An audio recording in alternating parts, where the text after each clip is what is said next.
Good evening. It is with great personal risk that I tell you the following story this evening. La Familia Nona Italiana. It's about a mob of Italian grandmothers that grew up in my neighborhood when I was a kid. Now, I am not a native of Iowa. I grew up on the East Coast where large cities were born of people who came over by boat, where ancestors settled into distinct enclaves based upon ethnicity and religion. And as such, I grew up Irish Catholic. Now, while most of my friends were Irish, some of them were Italian, because after all, we shared the same religion. We went to the same parochial school together, and we served as altar boys together in the same church. Now, Italians, much like Irish, usually have large families. But Italian families tend to be extended families, multiple generations living in the same household. And these extended families often included a grandmother, the Nona. The Nona was the matriarch of the family. She's extremely well respected and charged with enforcing the mores and the culture that are brought over from the old country. So it was through these peer relationships that I had with the grandchildren of the Nona that I got to see the ways of the Nona. But it was from a distance, because after all, I was an outsider. I was Irish. Much like Tom Hagen, the consigliere for the Corleone family in the Godfather movie, Tom was embraced, but never fully accepted because he too was an outsider, and thus the risk of me telling you the story this evening. Now, when the weather was nice, the Nonas used to gather out on the porch to keep watch over the neighborhood. They would keep an eye out for strangers or any unusual activity. But mainly they were there to enforce order and discipline over the children that canvassed the neighborhood. They were the neighborhood muscle. Geriatric enforcers. Now, when the Nonas would gather out on the porch, they would often spend their time engaged in knitting, and they would often knit crib blankets for the ever-expanding number of grandchildren in their family. And a crib blanket from Nona was a birthright. It was a connection from one generation to another. It was a gift of love and security, as well as a physical reminder of Nona long after she was gone. And interestingly, these crib blankets were imbued with a characteristic that was similar to the discipline style of the Nona. And that's the heart of the story. So first we have Nona Mangia. Nona Mangia is a broad and smothering woman. She's a consoler. She provides comfort through the gift of food. Now, if you did something to displease Nona Mangia, she would simply withhold that offer.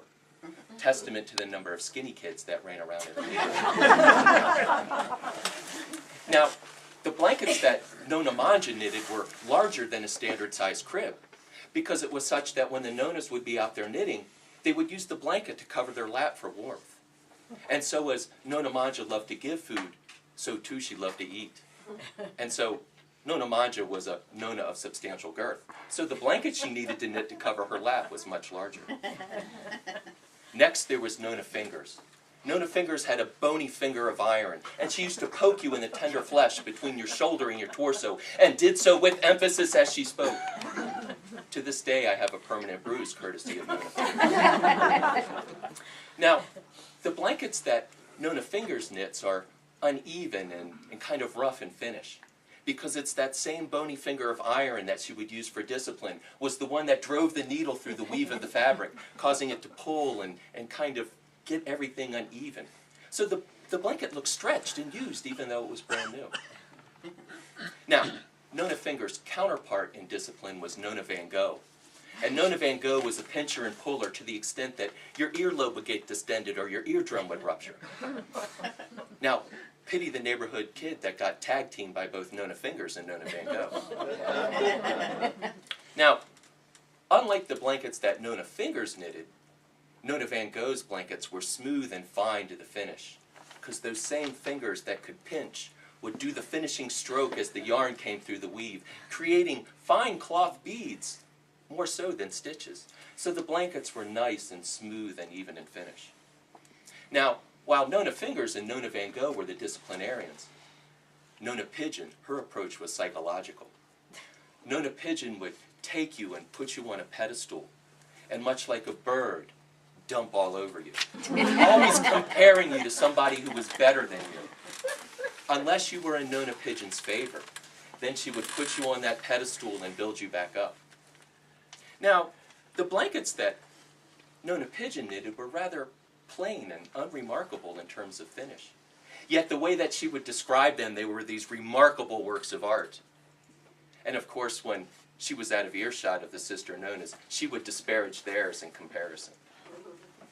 Now, as I said, it was with some personal risk that I come here this evening and tell you the story. In fact, the all-knowing Nonas got word that I may be here this evening. And they sent me a calling card of warning. And of course, now that I've shared the story with you, I must share the calling card with you as well. So this morning, I found this box on my doorstep. And inside the box, a crib blanket from the Nonas with a fish. And a note, Tomas, a blanket for you to sleep with the fishes.